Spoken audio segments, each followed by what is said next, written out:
Good morning, good afternoon, good evening, wherever you are, whatever you're doing, and welcome to another episode of the 8th of October, ladies and gents. It's all about the reaction to the Arsenal game, isn't it? Yeah, on the back of that 2-2 draw at the Emirates, everyone's talking. And I mean everyone. The manager, the players, media, pundits, etc. So that is going to be the theme of today. We are going to delve into that. There's also a surprising Liverpool asset up for sale. You'll have to see what that is, or wait a little bit, I'm afraid. But I'm Dave Davis coming to you from. It's actually a lie outside because the sun is out, but it's pissing it down at the same time, and it's not the warmest. But we are on the 28th of October, so what do you expect? And as much as this is the Daily Red, it's all about everything Liverpool. There is only one place to start. It's a sad day, ladies and gents. The breaking news has come today. Erik ten Hag has been relieved of his position at Manchester United, and Ruud van Nistelrooy will take charge until the end of the season. This is a sad day for us Liverpool fans. If you think about the greatest hits that he gave us, the 7-0 at Anfield, the 3-0 earlier in the season, no midfield every season. There's just so many highlights, and it is disappointing in a way. It's laughable at one stage. We do get some enjoyment out of that, but this was the news that we thought would come up and we didn't really want to see, did we, in all honesty? So I think I'll release a statement on behalf of everyone at Anfield Index, and hopefully the sentiment comes through. Some words that are my own, of course. Goodbye, my manager. Goodbye, my friend. You have been the one. You have been the one for us. Erik ten Hag departs. We'll see who they bring in to replace him. Smart money. Oh, could you imagine? Gareth Southgate under Ineos next season. That would be absolutely erotic, wouldn't it, in football terms for us? But let's see what happens there. But that is the breaking news of the day. But enough about them. Let's be honest. It's all about us. It's all about that Arsenal game 2-2. I'm sure you watched it yesterday. It was one of those that it's a great point. It wasn't a classic. People were making out it's a real back and forth. Like, let's be clear. Kelleher, Raya, they weren't diving around the goals. There wasn't chance after chance, save after save. In fact, it was kind of a bitty game, wasn't it? And the first half, we were holding on a bit till half time. We couldn't hold on. You do wonder if Slot should have made changes earlier, but he definitely learned from that in the second half, where we were easily on top. And for all the, and we're going to get into Arsenal fans, trust me, but for all the talk they had, 70th minute, and they're taking it to the corner flag. That, for me, tells its own story. And we didn't say the theme would be reaction. There was reaction galore. So the right place to start is, what did the manager say? Arne Slot had plenty to say. He was in quite a jovial mood, to be fair, in his post-match press conference. And in case you want to read everything he said, you could obviously watch it different places, but just taking a few snippets here from the Liverpool official site. So a couple of questions, a couple of answers that he gave. So on the performance, the result, what did Arne Slot say? He said, going 2 times behind against a very strong and good Arsenal team, and then to get a point is pleasing to see, especially because we had to play an away game in Europe this week. We had 1 day less to recover and prepare, and then to go 2 times behind with the fans being so loud and coming back so strongly in the second half, because I think we deserved to be 1 or 2-1 down or 1 goal down at half time. This is very pleasing to see, but we had the energy and we were so strong to fight ourselves back in the game in the second half. Also, because the ones that came in did a really good job, but were also really physically strong today. I think he absolutely nails that. Doesn't get lost any emotion here. I think he's absolutely spot on. For all the, we'll get into injuries, don't get me wrong, but for all the talk about preparation, we did have a day less, didn't we, to recover than them? That was key. I think he's right as well, that if you were honest, we deserved to be that goal down at half time. It was almost, in the first half, the story was, could we hold on? Because we were just coughing up possession time after time. And part of that largely is, I think he got the midfield slightly wrong, didn't he? That Martinelli and Sir Havertz were taking in turns to drop in. So we were just being outnumbered repeatedly in there. I think he was absolutely spot on with that. We did deserve, we couldn't hold on, even if it was a set piece, which is kind of annoying in a way. But you say we scored our goal or our first goal from a set piece at the same time. And also, I like, and he was completely correct with this, the players that came in did a great job.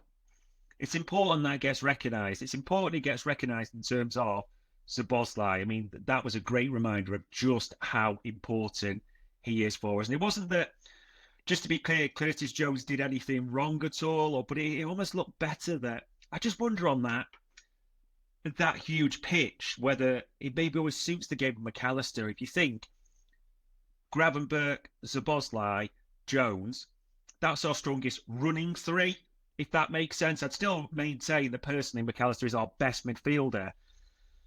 But as people refer to them, maybe the three piano carriers were quite important in that one. Just a thought, you may agree or disagree on that one. And the only other thing that I did want to pull, and there's quite a few different questions and answers, but on whether he thinks his team are title contenders after that performance. He said, I know you guys like to talk about title contenders and where we are exactly in the league. That's also part of your job. I think the only thing I look at is, can you get a difficult or result in a difficult away game as this one? And the way we did it pleased me a lot. And we're only 9 or 10 games into the season. But to see that we can compete with such a strong Arsenal team in their stadium, that is very pleasing to see. But what exactly it will lead towards the end of the season, I cannot tell you. Yeah, I like that. This was the biggest test today. There's no arguments about that. And go into the Emirates, you think, last season we were pretty abject, weren't we? We were beaten 3-1 and a convincing 3-1. If anything, maybe the scoreline flattered us a little bit. The season before we shipped 3 as well. So this is a tough ground to go to, despite what anyone thinks about Arsenal, however much they're annoying us with their petty reactions. I think it's fair to say, and we'll come on to what Virgil van Dijk said later, but as he mentioned after this game, which I didn't hit the nail on the head, everyone was making such a big deal about this. City lost there last season, then they won the league. So it's not like this is like the ultimate test of everything, but in the most difficult test so far, Arne Slot passed with, would say flying colours, but he passed the test. I think that's important to say. There's also a few other bits. Say, did that inject belief into the team? But I won't really say too much more, because if you want to read it or watch it, you can find it on YouTube, on the official site, various places. Because I want to move on to the captain's reaction and what VVD said. I mean, I loved his first reaction when he was asked straight afterwards about, because Sky were desperate for that narrative about injuries. And he said, I'm having injuries. How do you think that went? He said, injuries. I thought they only had 2 players out. And the Sky guy backtracked on it big time, didn't he? Oh, yeah, no, that's right. And you had a few players out. But you can see the way they were trying to almost peddle just the nonsense that they did. And it was great to see Van Dijk shooting it down straight away.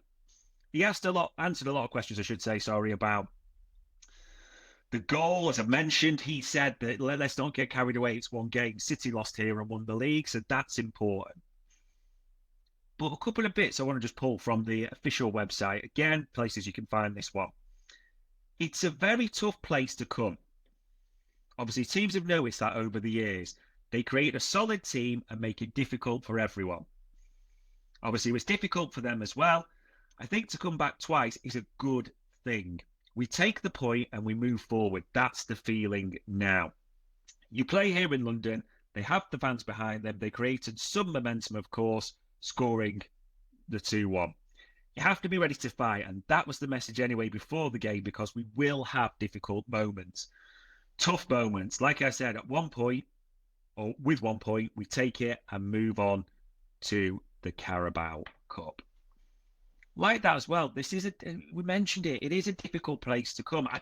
I don't really fully get the sort of reaction a little bit. We said this on the Media Matters pod with David Lynch a bit earlier. Everyone will be different, but if you take a bit of a scroll through social media, I don't know. It's the effect of the Sky and the media nonsense combined with just the gibberish that Arsenal fans talk about almost leads to this whole, oh, it wasn't a good point. Yes, it was. Ignore that talk about should have won and everything everyone else is suggesting. The result is the most important thing at the end of the day. A draw, that's a great point. We fall back twice against Arsenal, who many suspect are going to be title contenders as well. That's good. We have been to Arsenal, we've been to the Emirates now, and we're 4 points ahead of them in the table. And they have still got to come to Anfield at the same time. So I don't really get why everyone is down on this. And not everyone, maybe that's too strong, but there's quite a strong reaction to this. And I don't really get it, but it wasn't perfect. Maybe the one bit of quality, there wasn't much quality, the goal. And by the way, the goal. Trent had a terrible game till then, but it's a brilliant ball. And it shows he's always going to still go till the end for us. Núñez has had a great game. Núñez has had a good week. Let's be honest on that. He's coming for a lot of criticism, and I, hand on heart, I can say I've still got question marks. I think it's fair to say that. But this week, great as a sub against Chelsea, match winner against Leipzig, really good in this one. And also, it's just that calm-headedness which you have to like. You have to like. The Núñez of last season, when he gets that, runs onto that ball, just puts in a silly cut or just blams it towards goal probably. Waited, took his time, cool head, and slid a perfect ball, perfect way, which just allows Salah to open up that left boot and took it away. Really good game from Darwin Núñez as well. And Salah, I mean, I don't know what you want me to say. What was it? 8 goals, 7 assists in 13 games, 15 goal contributions in 13 games. 8th record scorer in the Premier League. The Egyptian king is just unreal, and yet still people just ignore him, like, just put a blank contract under his nose, we'll deal with the details later and what it means, but we've got, you've got to get him signed up. I think there's a great tweet that came out late yesterday from Andrew Beasley, and shout out to him for this. If you look at the games and the impact Salah has, when Salah doesn't make a goal contribution, the 3 games are, you didn't mention this again, but the Forest one, and in the other 2, we've only had 1 goal. If we're going to score multiple goals, Salah has to be involved. He's still Liverpool's biggest creator, biggest scorer. He really is carrying that attack. I know we've got a great team, but let's not underestimate just how important the Egyptian king is. And that knee slide, that photo, that was Sunday's erotic art. It really was. That honestly, how people are ever not just praising Mo Salah beyond belief, I don't know. But that was really important to say, I think, in today's all the things we're seeing, to call that out. And the media reaction, honestly.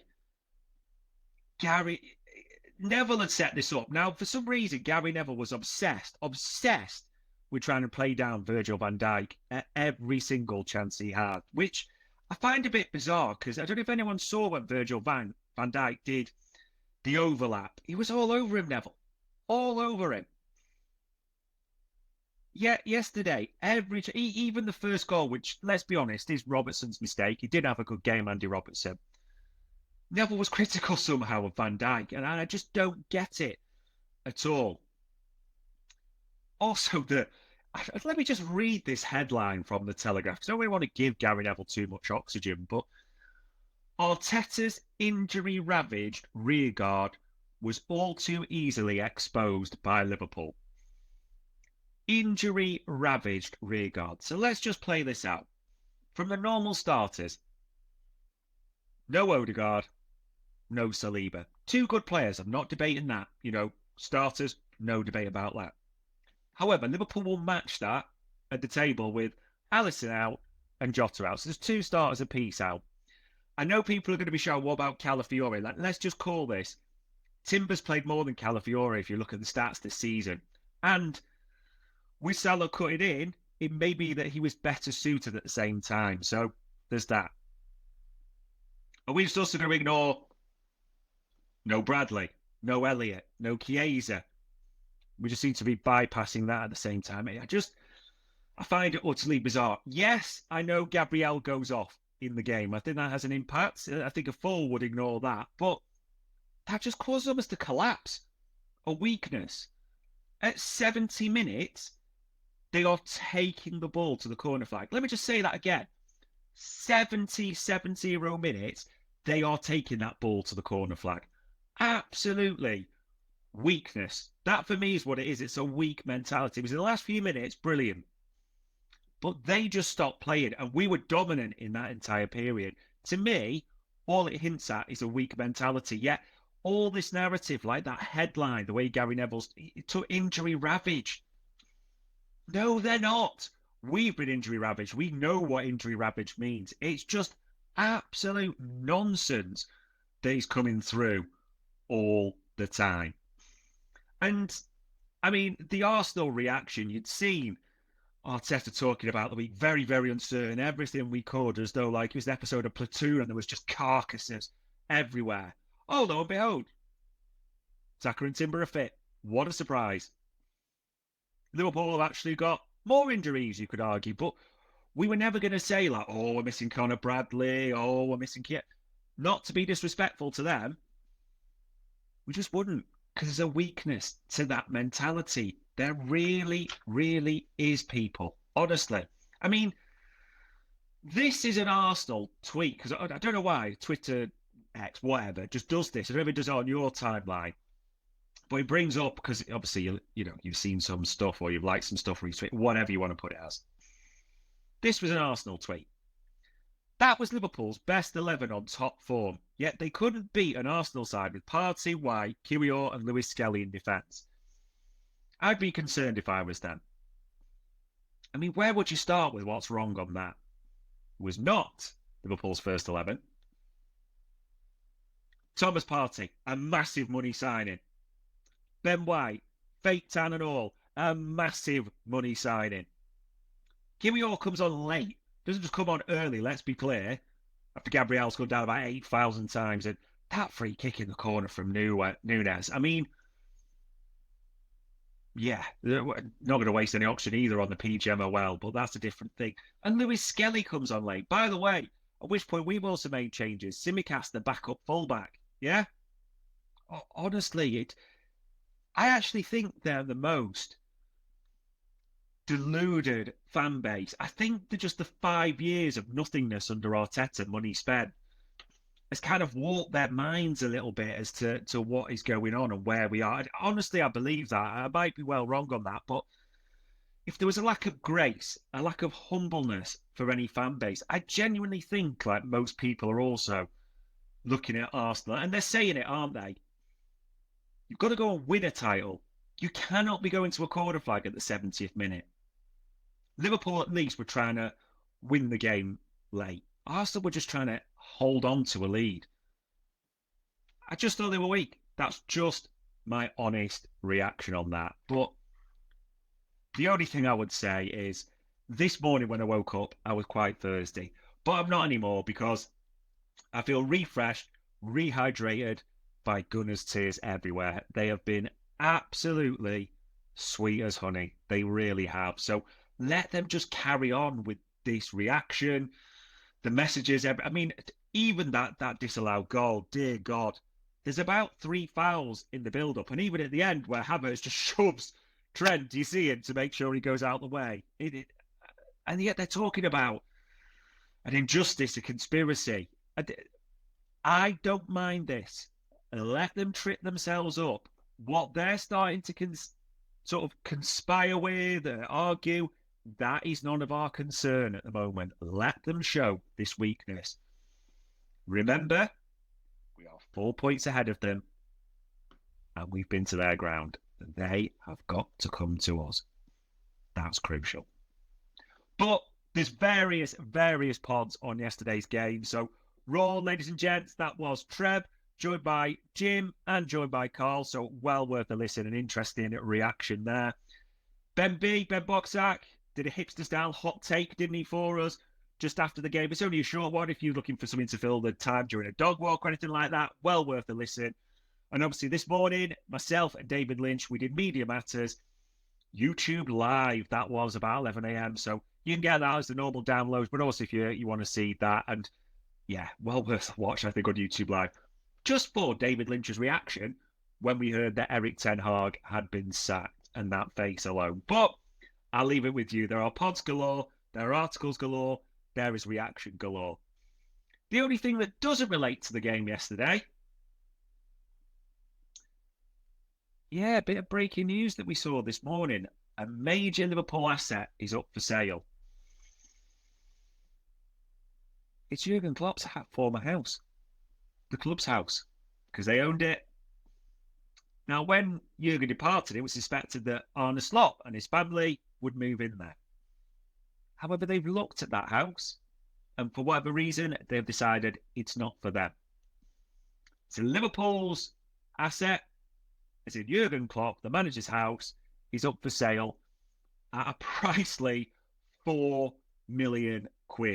7-bedroom in 4B. So if you've got that sort of change lying around, feel free to have a look on Rightmove, Zoopla, or wherever you will find it, ladies and gents. There we go. It's all about reaction. It's all about the Carabao. So what's coming up as well? Tomorrow, Arne Slot's press conference. A weird time because he goes early normally, doesn't he? 1:45 his press conference is. So that will be there. We've also got things coming in the week like Red Alert, the review of October. Trying to do that when Halloween's going on. So those little bastards will be knocking the door wanting candy when I'm trying to talk about the month so far. But me and Jamesy and Mark will be doing that one together. Various things. Ben B, Stat Me Up. Dave H will be back later in the week to continue Daily Red. All the normal bits. So it'll be interesting to see what the up lads as well make and what stats they tell us around yesterday's game, won't it? But on Monday, the 28th of October, Erik ten Hag departs Manchester United, and Liverpool's season is well and truly in full flow. Enjoy your day, ladies and gents. That was the Daily Red Anfield Index.